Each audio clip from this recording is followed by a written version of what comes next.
નમસ્તે વિદ્યાર્થી મિત્ર. શ્રી મેટોડા પ્રાઇમરી સ્કૂલ, તાલુકો લોધિકા, જિલ્લો રાજકોટ, વિષય સામાજિક વિજ્ઞાન. આજે આપણે ભણીશું ધોરણ 8 દ્વિતીય સત્ર, પ્રકરણ 3, ભારતમાં રાષ્ટ્રવાદ. રાષ્ટ્રવાદ ઉત્પન્ન કરતા પરિબળો. સારાંશ. રાષ્ટ્રવાદ એટલે પોતાના રાષ્ટ્ર પ્રત્યે એકાત્મતા અને ગૌરવની ભાવના. જરૂર પડે પોતાના રાષ્ટ્ર પ્રત્યે તન મન ધન ન્યોછાવર કરવા તૈયાર રહેવાની ભાવના.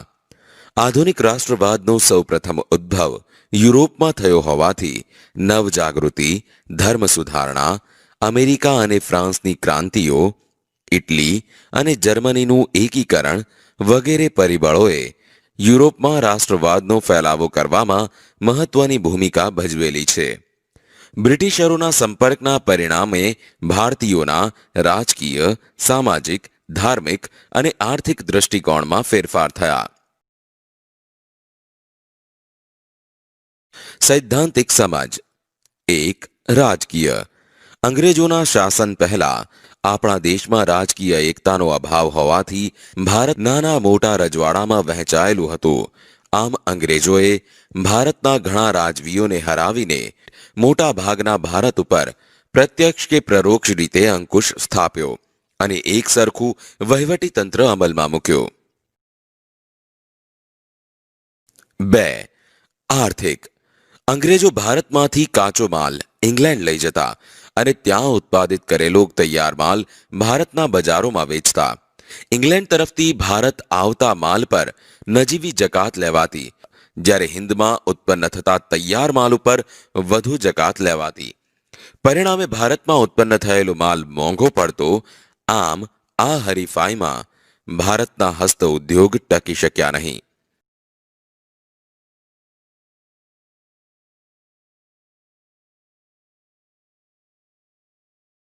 3. વાહન અને સંદેશા વ્યવહાર. ભારતમાં રેલવે, તાર, ટપાલ, જમીન તથા જળ વ્યવહારના માર્ગો લશ્કરી, આર્થિક તથા રાજકીય કારણોસર વિકસાવવામાં આવ્યા હતા. છતાંય તેનાથી દેશના લોકોને લાભ થયો. તેમના સંપર્કો વધવાથી જ્ઞાતિ, કોમ અને પ્રદેશના ભેદભાવો ઓછા થયા. રાષ્ટ્રીય નેતાઓ તેમના વિચારો તથા યોજનાઓ પ્રજાના તમામ વર્ગોમાં ફેલાવી શક્યા. પ્રાદેશિક કક્ષાને બદલે રાષ્ટ્રીય કક્ષાની નેતાગીરી ઊભી થઈ.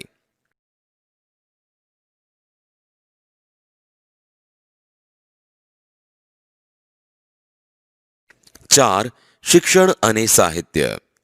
ભારતીય રાષ્ટ્રવાદના ઉદયમાં અંગ્રેજી કેળવણીનો પણ મોટો ફાળો રહ્યો.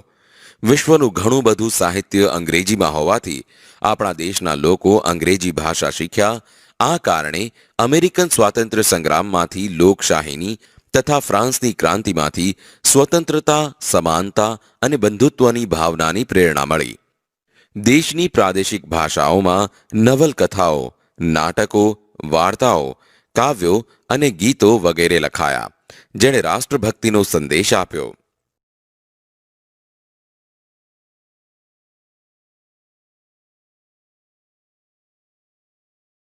5. વર્તમાનપત્રો. રાષ્ટ્રીય ચેતના ફેલાવવામાં વર્તમાનપત્રોએ નોંધપાત્ર હિસ્સો આપ્યો. તેમજ બંગાળ, મુંબઈ, મદ્રાસ તથા બીજા પ્રાંતોમાં પ્રસિદ્ધ થતા અખબારોએ સરકારની નીતિઓની ટીકા કરી.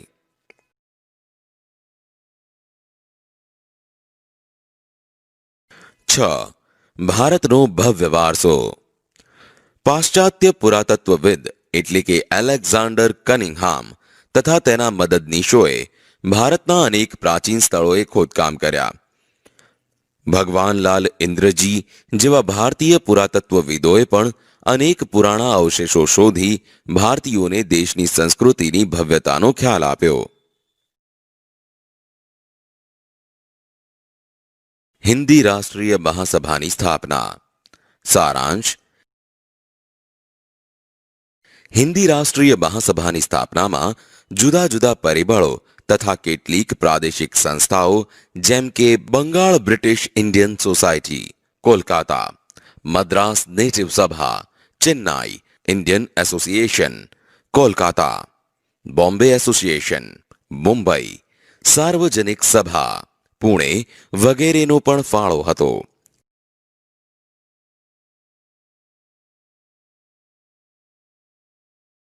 સૈદ્ધાંતિક સમજ.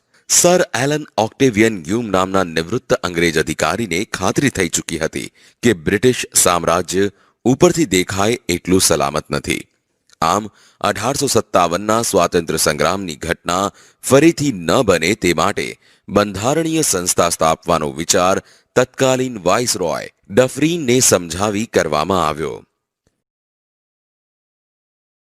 એઓ હ્યુમના પ્રયત્નોથી ડિસેમ્બર 1885માં હિન્દી રાષ્ટ્રીય મહાસભાની સ્થાપના કરવામાં આવી, જેનું પ્રથમ અધિવેશન મુંબઈની ગોકુળદાસ તેજપાલ સંસ્કૃત પાઠશાળામાં 28મી ડિસેમ્બર 1885ના રોજ વ્યોમેશચંદ્ર બેનર્જીના પ્રમુખપદે મળ્યું. આમ ભારતના જુદા જુદા પ્રદેશોમાંથી 72 પ્રતિનિધિઓએ હાજરી આપી. તેમાં દાદાભાઈ નવરોજી, ગોપાલ કૃષ્ણ ગોખલે, ફિરોજ શાહ મહેતા, બદરુદ્દીન તૈયબજી, કેટી તેલંગ, દિનશા વાછા વગેરે મુખ્ય આગેવાનો હતા.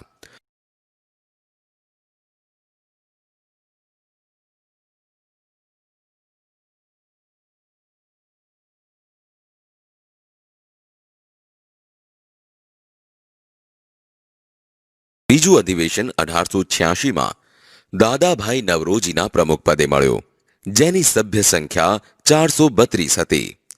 તેમજ ત્રીજું અધિવેશન 1887માં મળ્યું, જેની સભ્ય સંખ્યા 607 હતી. મહાસભાની પ્રથમ તબક્કાની કામગીરી 1885 થી 1905.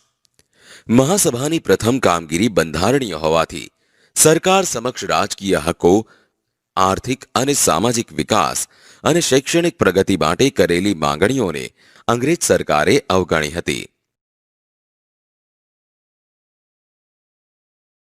સરકારી નોકરીઓમાં હિન્દીઓને વધારે પ્રમાણમાં લેવા, લશ્કરી અને મુલકી ખાતાઓમાં થતો ખર્ચ ઘટાડવો, ખેડૂતોને દેવામાં રાહત આપવી, ગૃહ ઉદ્યોગને સજીવન કરવા વગેરે માંગણીઓ કરવામાં આવતી. મહાસભા દ્વારા કેન્દ્રીય તેમજ પ્રાંતિક ધારાગૃહોને વિસ્તાર કરીને તેમાં 50% સભ્યો ચૂંટાયેલા રાખવા તથા કારોબારીને શક્ય તેટલી હદે ધારાસભાને જવાબદાર બનાવવી તેમજ વ્યક્તિ સ્વાતંત્ર્ય તથા વાણી સ્વાતંત્ર્ય આપતા કાયદાઓ પસાર કર્યા હતા. અંગ્રેજોની બદલાતી વૃત્તિઓ. સારાંશ. હિન્દી રાષ્ટ્રીય મહાસભાની સ્થાપનાની શરૂઆતમાં અંગ્રેજ શાસકો તેના પ્રત્યે સહાનુભૂતિ ધરાવતા હતા, પરંતુ થોડા જ સમયમાં તેઓ વિરોધી બન્યા. ગવર્નર જનરલ કર્ઝને રાષ્ટ્રીયતા વિરોધી કેટલાક પગલાં ભરી ભાગલા પાડો અને રાજકરોની નીતિ અપનાવીને બંગાળનું ઈસવીસન 1905માં વાઇસરોય કર્ઝને વિભાજન કર્યું. તેમાં બિહાર અને ઓરિસ્સાના કેટલાક પ્રદેશોનો સમાવેશ થતો હતો, જેની વસ્તી 7,80,00,000થી વધુ હતી. વાઇસરોય કર્ઝન મુસ્લિમ બહુમતીને અલગ કરી હિન્દુ મુસ્લિમ વચ્ચે કોમવાદ ઊભો કરીને વધતી જતી રાજકીય જાગૃતિને નબળી પાડવા માંગતા હતા, જેનો ઈરાદો રાષ્ટ્રીય નેતાઓ સમજી ગયા અને તેઓએ આ યોજનાનો ઉગ્ર વિરોધ કર્યો. સૈદ્ધાંતિક સમજ. બંગભંગનું આંદોલન. બંગાળની એકતાને તોડનારા આ ભાગલાનો વિરોધ કરવા આ આંદોલનમાં બંકિમચંદ્ર ચટ્ટોપાધ્યાયની આનંદ મઠ નવલકથાનું વંદે માતરમ ગીતને લડાઈનો નારો બનાવવામાં આવ્યો અને જે દિવસે ભાગલાનો અમલ શરૂ થયો તે દિવસ બંગાળમાં શોક દિન તરીકે ઉજવવામાં આવ્યો. રવિન્દ્રનાથ ટાગોરના સૂચનથી તે દિવસને એકતા દિન તરીકે પણ ઉજવાયો. સ્વદેશી આંદોલન. બંગભંગની લડતને ઉગ્ર અને વ્યાપક બનાવવા 3 લક્ષણો અમલમાં મૂકવામાં આવ્યા હતા. 1. સ્વદેશી માલનો વેપાર કરવો, 2. વિદેશી માલનો બહિષ્કાર કરવો અને 3. રાષ્ટ્રીય શિક્ષણ લેવું.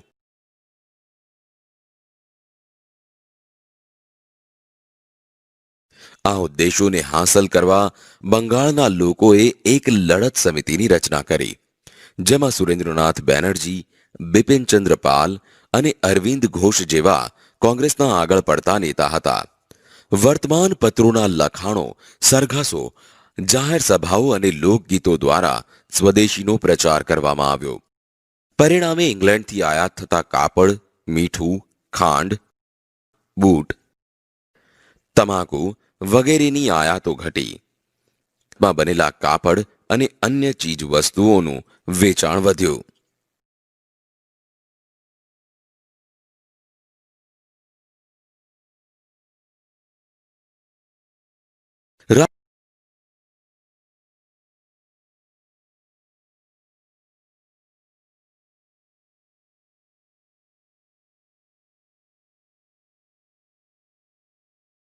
જહાલવાદનો ઉદય. સારાંશ. દાદાભાઈ નવરોજી, સુરેન્દ્રનાથ બેનર્જી, ગોપાલકૃષ્ણ ગોખલે, ફિરોજ શાહ મહેતા વગેરે નેતાઓ બંધારણીય માર્ગે રાજકીય હકો મેળવવા પ્રયત્ન કરતા હતા. તેમજ તેમના સમય પ્રમાણે નરમ વલણ અપનાવ્યું હોવાથી મવાળવાદી તરીકે ઓળખાયા. તેમની કામગીરીના પરિણામ સ્વરૂપ જાગૃત થયેલો હિન્દનો યુવા વર્ગ ઉત્સાહી, આક્રમક અને આત્મવિશ્વાસથી સભર થયેલો હોવાથી તેઓ મવાળ નીતિને બદલે આક્રમક નીતિ અખત્યાર કરવામાં માનતો હતો. સૈદ્ધાંતિક સમજ. જહાલવાદી નેતાઓમાં લાલ બાલ અને પાલની ત્રિપુટીથી ઓળખાતા લાલા લજપતરાય, બાળ ગંગાધર ટિળક અને બિપિનચંદ્ર પાલનો સમાવેશ થતો હતો, જે સ્વરાજને ઇનામ તરીકે નહીં પણ હકથી મેળવવામાં માનતા હતા. જહાલવાદી નેતાઓ. લોકમાન્ય ટિળક 1856 થી 1920. લોકમાન્ય ટિળકે એક મંત્ર આપ્યો હતો કે સ્વરાજ મારો જન્મસિદ્ધ અધિકાર છે અને હું તેને મેળવીને જ જંપીશ. તેમણે ગણેશ ચતુર્થી અને શિવાજી જયંતિ ઉત્સવો ઉજવવાનું તેમજ મરાઠી ભાષામાં કેસરી અને અંગ્રેજી ભાષામાં મરાઠા નામના 2 વર્તમાન પત્રો શરૂ કર્યા. ઈસવીસન 1916માં હોમ રૂલ ચળવળમાં તેમણે સક્રિય ભૂમિકા ભજવી હતી.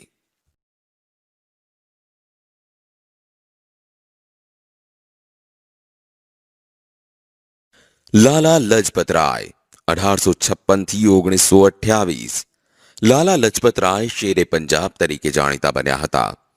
તેમણે ધી પંજાબી અને ધી પીપલ જેવા વર્તમાન પત્રો શરૂ કર્યા. તેમજ ઈસવીસન 1928માં તેમણે સાયમન કમિશનનો વિરોધ કર્યો, જેમાં પોલીસની લાઠીઓના પ્રહાર દરમિયાન તેમણે કહ્યું હતું કે મારા પર કરેલા લાઠીના એક એક પ્રહાર બ્રિટિશ સામ્રાજ્યના કફનની ખાઈ બની રહેશે. આમ અંગ્રેજોના લાઠી પ્રહારથી તેમનું અવસાન થયું. બિપિનચંદ્ર પાલ 1858 થી 1932. લાલ બાલ અને પાલની ત્રિપુટીના ત્રીજા બંગાળી નેતા બિપિનચંદ્ર પાલ હતા. બ્રહ્મો સમાજના સંપર્કમાં આવ્યા બાદ તેમણે ન્યૂ ઇન્ડિયા સાપ્તાહિક અને વંદે માતરમ વર્તમાન પત્ર શરૂ કર્યું હતું. અંગ્રેજ સરકારે યુવાનોને હિંસક માર્ગે ઉશ્કેરવાનો તેમના પર આરોપ મૂક્યો હતો. મુસ્લિમ લીગની સ્થાપના. સારાંશ. ભારતમાં ઉગ્ર રાષ્ટ્રવાદ ઝડપથી ફેલાતો હતો, ત્યારે અંગ્રેજોએ રાષ્ટ્રીય ચેતનાને તોડવાનો પ્રયત્ન કર્યો તેમજ મુસ્લિમોના એક જૂથને સમજાવવામાં સફળ રહ્યા. પરિણામે ઈસવીસન 1906માં ઢાકામાં મુસ્લિમ લીગની સ્થાપના થઈ.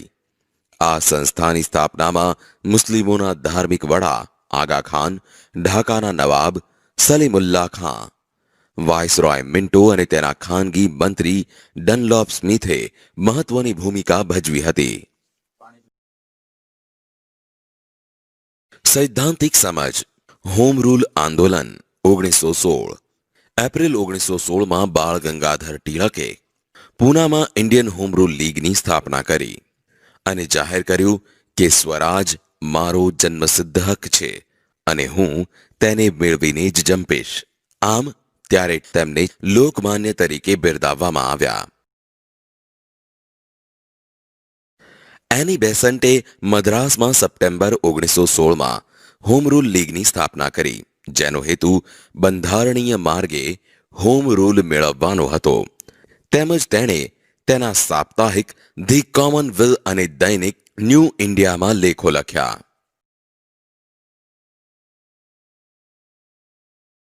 એની બેસન્ટે બ્રિટિશ સરકારને હિન્દને જવાબદાર રાજ્યતંત્ર અને ગૃહ સ્વરાજ વહેલી તકે આપવાનો અનુરોધ કર્યો, જેમાં કોંગ્રેસ અને મુસ્લિમ લીગે હોમ રૂલ આંદોલનને ટેકો આપ્યો, જેને કારણે મદ્રાસ સરકારે તેની ધરપકડ કરી અને ઉટાકામંડમાં નજરકેદ રાખ્યા.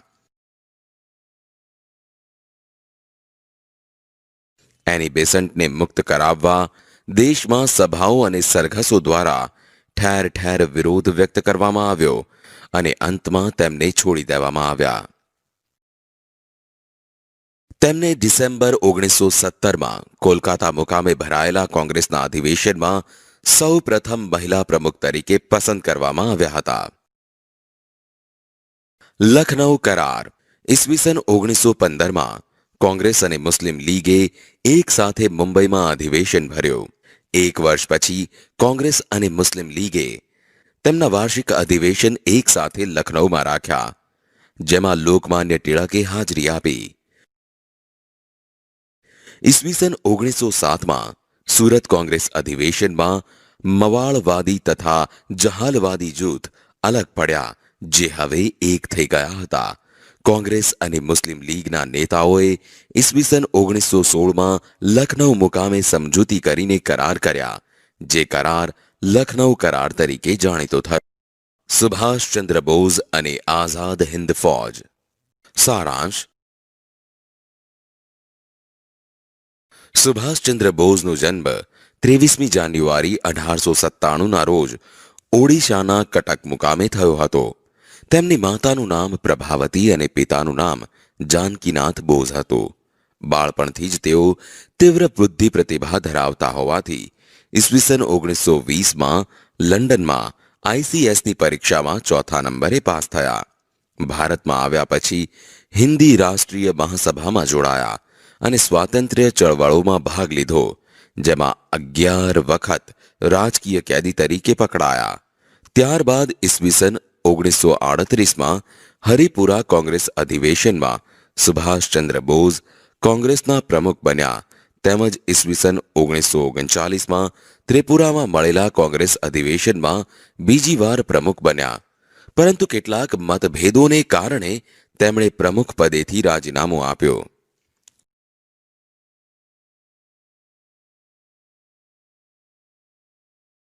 સૈદ્ધાંતિક સમજ.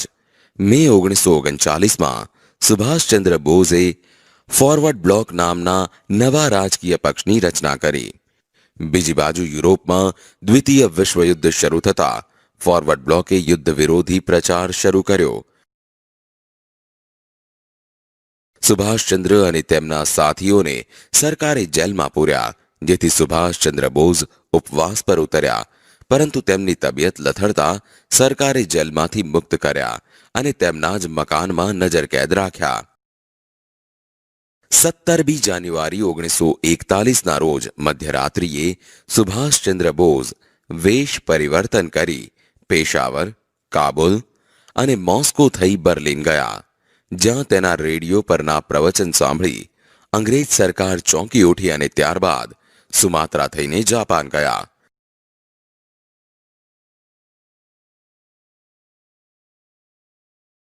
જર્મની તથા જાપાન અંગ્રેજોના દુશ્મન દેશો હોવાથી આ સંજોગોનો લાભ લઈ સુભાષચંદ્ર બોઝે જર્મનીના વડા હિટલર તથા જાપાનના વડાપ્રધાન ટોજો સાથે પણ વાતચીત ચલાવેલી હતી.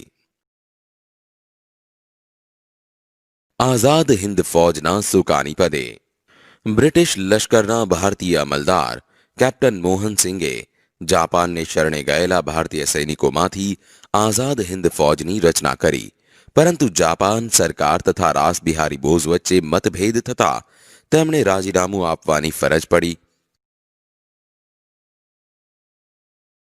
આમ રાસબિહારી બોઝે સર્વસંમતિથી 4 જુલાઈ 1943ના રોજ આઝાદ હિન્દ ફૌજના સર્વોચ્ચ નેતા તરીકે સુભાષચંદ્ર બોઝની વરણી કરી, જેમાં તેમને નેતાજીનું હુલામણું નામ આપવામાં આવ્યું. નેતાજીએ ફૌજને ચલો દિલ્હીનું સૂત્ર આપ્યો, તેમજ ભારતને જય હિન્દનો મંત્ર આપ્યો.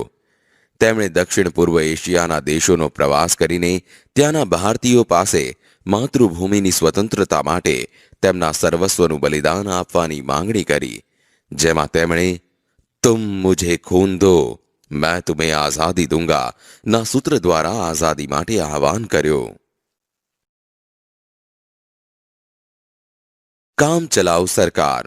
ઓક્ટોબર 1943માં સુભાષચંદ્ર બોઝે સિંગાપુરમાં કામચલાઉ સરકારની સ્થાપના કરી, જેમાં તેમણે પોતે લશ્કરના સર્વોચ્ચ વડા તરીકેનો હોદ્દો સંભાળ્યો અને ઇંગ્લેન્ડ અને અમેરિકા સામે યુદ્ધ જાહેર કર્યું. આઝાદ હિંદ ફૌજની કામગીરી. સુભાષચંદ્ર બોઝ આઝાદ હિંદની કામચલાઉ સરકારના વડા બન્યા પછી આઝાદ હિંદ ફૌજનું પુનઃ આયોજન કર્યું.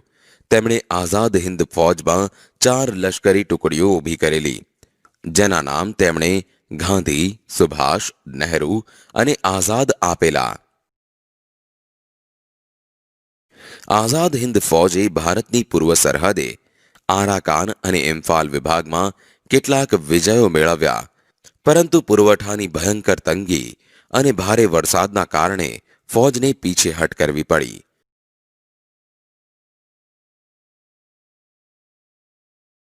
જાપાન ઉપર અમેરિકા દ્વારા અણુબોમ્બ ફેંકાતા યુદ્ધની પરિસ્થિતિ બદલાઈ અને હિંદ ફૌજનું અસ્તિત્વ નાશ પામ્યું, જેમાં 4000 સૈનિકોની ખુવારી થઈ અને 25000 સૈનિકો કેદ પકડાયા. નેતાજીની પ્રતિજ્ઞા હતી કે હું ગુલામ હિન્દુસ્તાનમાં પગ મૂકીશ નહીં, તેથી તેઓ રંગૂન અને બેંકોક છોડીને વિમાન માર્ગે આગળ વધ્યા. જાપાને કરેલી જાહેરાત મુજબ 18 ઓગસ્ટ 1945ના રોજ ફોર્માસાના તાઇપેઈ વિમાન મથકથી વિમાન ઉપડ્યું અને તરત જ તેને આગ લાગી, જેમાં નેતાજી સખત દાઝ્યા અને અવસાન પામ્યા એવું કહેવાય છે. અહીં આ પાઠ પૂર્ણ થાય છે. આભાર.